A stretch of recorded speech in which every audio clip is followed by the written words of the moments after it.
Assalamualaikum warahmatullahi wabarakatuh. Hai anak-anak, bagaimana kabarnya kalian? Semoga kalian semuanya dalam keadaan sehat. Kali ini bersama Bu Yani akan bercerita. Kalian sudah siap kan? Nah, kalau sudah siap teman-teman, Bu Yani akan bercerita tentang Nabi Sulaiman.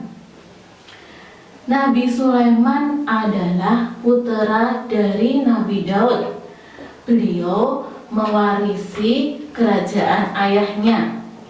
Nabi Sulaiman juga mendapat gelar kenabian.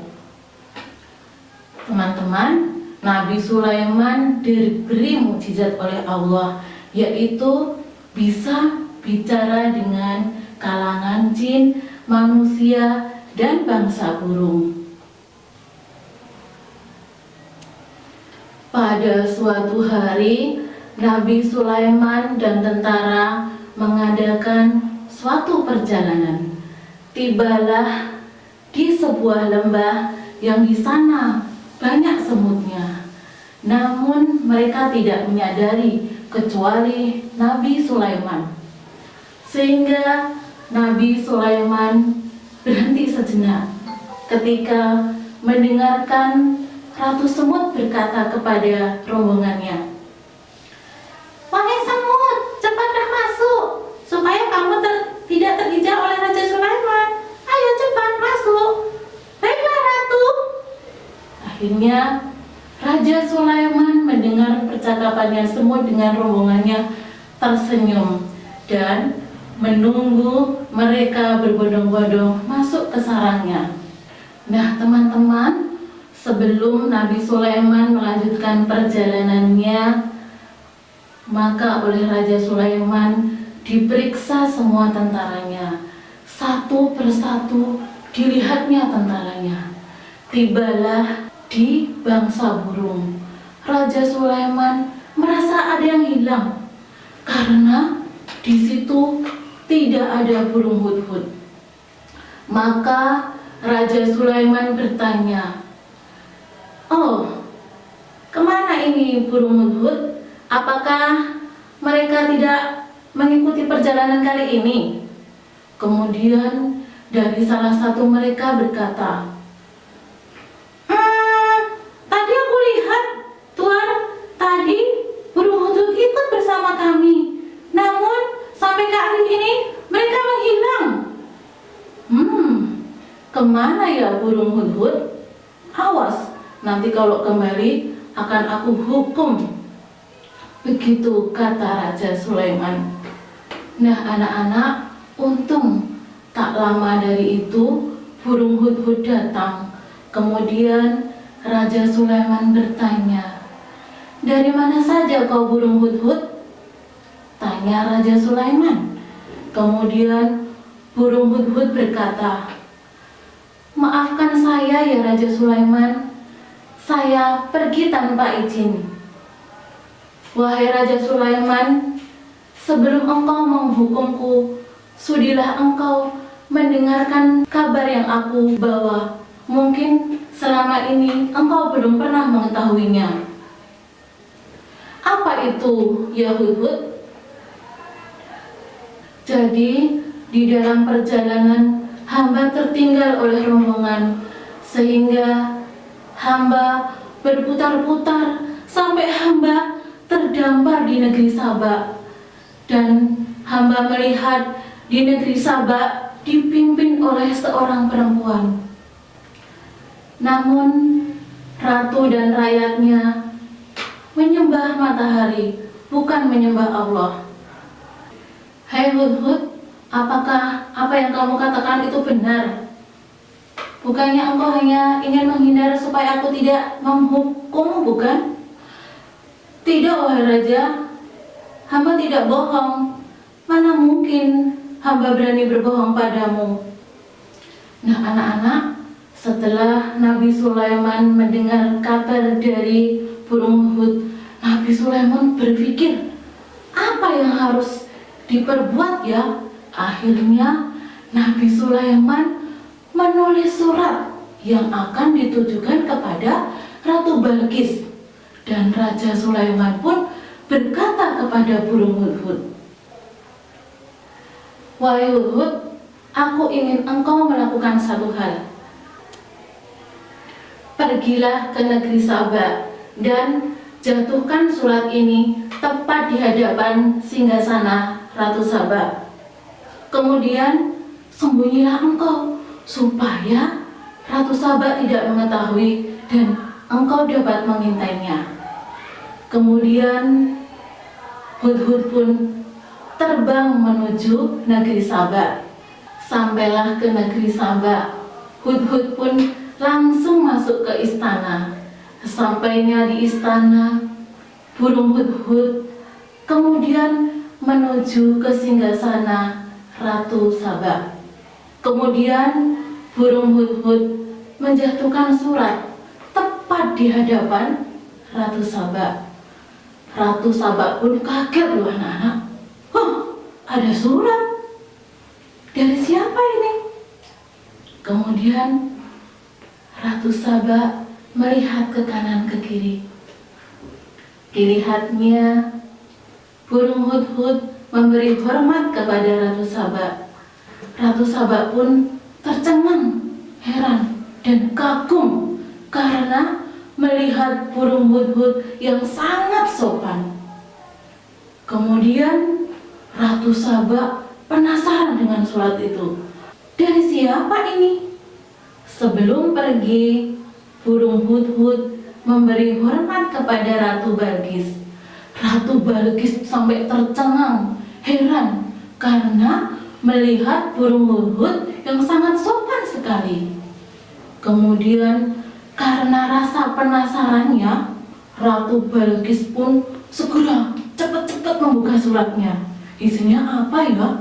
Terus dibukalah surat itu dan dibaca, dari Raja Sulaiman. Wah, dari Raja Sulaiman. Apa ya isinya? Kemudian dibaca anak-anak.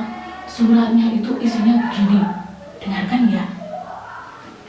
Dengan nama Allah yang Maha Pengasih dan Penyayang, aku Sulaiman mendengar bahwa ratu dan rakyat menyembah matahari. Sebagai utusan Allah, aku diutuskan mengajak kalian menyembah Allah. Segeralah bertobat sebelum datang kemurkaan Allah, atau aku akan menundukkan kerajaan Saba. Nah anak-anak, setelah Ratu Balqis membaca suratnya dari Raja Sulaiman, Ratu Balqis pun mengumpulkan para nasihatnya. Wahai para penasihatku, aku barusan mendapat surat dari Raja Sulaiman. Bacalah surat ini dan katakan apa pendapatmu. Kemudian Ratu Saba memberikan suratnya kepada penasihatnya. Setelah penasihatnya membaca, mereka ada yang marah. Kemudian Ratu Balqis bertanya, setelah kalian membaca, apa pendapatmu? Kemudian satu-satu dari mereka mengutarakan pendapatnya. Ada yang bilang begini teman-teman, sepertinya Ratu Balqis mengajak kita supaya berperang. Sepertinya Raja Sulaiman mengajak supaya kita mau mengikuti mereka.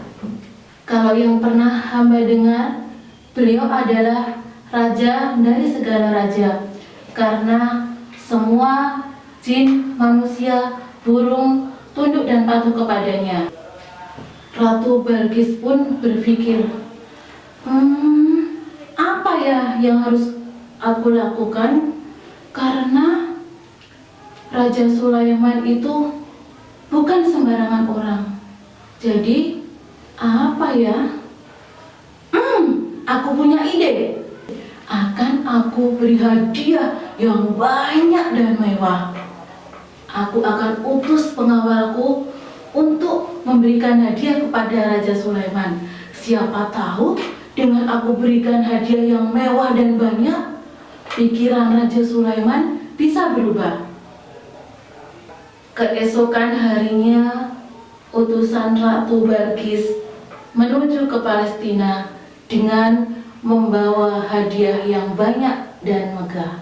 Sesampainya di kerajaan Sulaiman dan bertemu dengan Raja Sulaiman pun berkata, "Apa ini? Aku tidak perlu barang-barang ini. Aku tidak perlu hadiah ini. Apa yang diberikan Allah kepadaku lebih bagus dan lebih banyak daripada ini. Pulanglah kalian dan katakan kepada Ratu Balkis supaya mau menyembah kepada Allah. Kalau tidak, aku akan memeranginya." Baiklah Raja Sulaiman, akan aku sampaikan kepada Ratu Balkis. Utusan Ratu Balkis itu pulang dengan rasa sedih dan takut. Kemudian para utusan Ratu Balkis pun pulang menuju kerajaan Saba. Sesampainya di kerajaan Saba, mereka kemudian menceritakan apa yang terjadi kepada mereka ketika di kerajaan Sulaiman. Teman-teman, setelah Ratu Balkis mendengarkan cerita yang disampaikan pengawalnya, kemudian Ratu Balkis berpikir, "Wah, kalau begini harus aku sendiri yang turun tangan.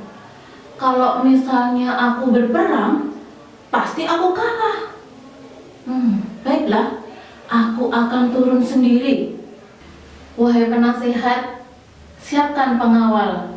Aku akan menemui sendiri kepada Raja Sulaiman." Tampak dari kejauhan, anak-anak, di sana itu, dari jauh sana itu ada burung hudhud yang mendengarkan pembicaraan mereka. Kemudian burung hudhud langsung terbang pulang ke Palestina menuju ke kerajaannya Raja Sulaiman. Kemudian di sana burung hudhud menyampaikan apa yang didengar pada saat di negeri Saba. Kemudian setelah Nabi Sulaiman mendapat laporan dari burung hudhud, Raja Sulaiman merencanakan apa yang akan dilakukan untuk menyambut kedatangan Ratu Balkis. Kemudian Raja Sulaiman memanggil semua penasihatnya. "Wahai penasihatku, siapakah di antara kalian yang bisa memindahkan singgasana Ratu Balkis ke sini?" Kemudian anak-anak, ada jin ibrit yang bilang begini, "Hamba ya Tuhan, wahai Raja Sulaiman, aku bisa melakukannya." "Berapa cepat engkau bisa melakukannya?" "Sebelum engkau beranjak dari duduk, singgasananya sudah sampai di hadapanmu." Kemudian ada yang lagi berkata, "Kalau aku bisa lebih cepat lagi, wahai Raja Sulaiman. Sebelum engkau berkedip, singgasananya Ratu Balkis sudah sampai di hadapanmu." Kemudian kata Raja Sulaiman, "Ya, lakukan." Maka dengan sekejap, teman-teman, singgasana Ratu Balkis sudah berada di hadapan Raja Sulaiman. "Subhanallah," kata Raja Sulaiman. Raja Sulaiman merasa bersyukur karena sudah diberikan kemudahan oleh Allah. Maka senantiasa Nabi Sulaiman selalu bersyukur. Kemudian setelah singgasananya ada di hadapan Raja Sulaiman berkata, "Ubahlah sedikit singgasana ini. Coba nanti Ratu Balkis apakah masih mengenalinya atau tidak. Dan ubahlah kerajaan ini dengan lantai yang di atasnya kaca dan di bawahnya ada air dan ikan-ikan." Tak lama kemudian datanglah pengawal Raja Sulaiman berkata, "Wahai Raja Sulaiman, rombongan Ratu Balkis sudah tiba." Kemudian teman-teman mendengar itu semua, Raja Sulaiman langsung berjalan ke depan dan menyambut kedatangan Ratu Balkis dan rombongan. Kemudian Raja Sulaiman berkata, "Selamat datang wahai Ratu Balkis, masuklah ke istanaku." Sebelum masuk ke istana teman-teman, Ratu Balkis diajak duduk ke singgasana. Kata Sulaiman, "Duduklah wahai Ratu Balkis." Kemudian Ratu Balkis pun duduk. Setelah duduk, Ratu Balkis merasakan aneh. Melihat kanan, melihat kiri. Loh, kok ini kok seperti milikku, tapi kenapa di sini ya? Kemudian Raja Sulaiman bertanya, "Kenapa Ratu? Apakah singgasanamu juga seperti ini?" Iya seperti ini. Tapi waktu aku tinggal tadi masih ada. Tapi bisa juga sih. Kayaknya aku tahu kehebatanmu, Raja Sulaiman. Kemudian Raja Sulaiman berkata, "Wahai Ratu Balkis, masuklah ke istanaku." Kemudian Ratu Balkis pun memasuki istana Raja Sulaiman. Nah, anak-anak, dari situ Ratu Balkis pun sampai terheran-heran dan pada saat melihat di depannya itu ada hamparan seperti kolam. Ada airnya, ada ikannya. Kemudian Ratu Balkis pun mengangkat kainnya sedikit. Nah, melihat hal itu, Raja Sulaiman berkata, "Hai Ratu Balkis, tidak usah kau naikkan kainmu, karena itu bukan kolam, tapi itu kaca." Karena melihat Ratu Balkis yang begitu terheran-heran dan terpesona, maka Raja Sulaiman berkata, "Apa yang ada milikku adalah pemberian Allah, pencipta langit dan bumi." Kemudian setelah mendengar kata-kata Raja Sulaiman, Ratu Balkis pun akhirnya merasa malu. Kemudian Ratu Balkis merasa kecil sekali, merasakan bahwa dia itu tidak memiliki apa-apa. Kemudian dia berkata, "Ya Allah, maafkan hamba. Selama ini hamba telah zalim kepadamu. Mulai hari ini aku akan berserah diri kepada pencipta alam semesta." Nah anak-anak, demikian tadi cerita dari Bu Yani. Semoga kalian bisa mengambil hikmahnya. Ada salahnya mohon dimaafkan. Bu Guru akhiri. Assalamualaikum warahmatullahi wabarakatuh.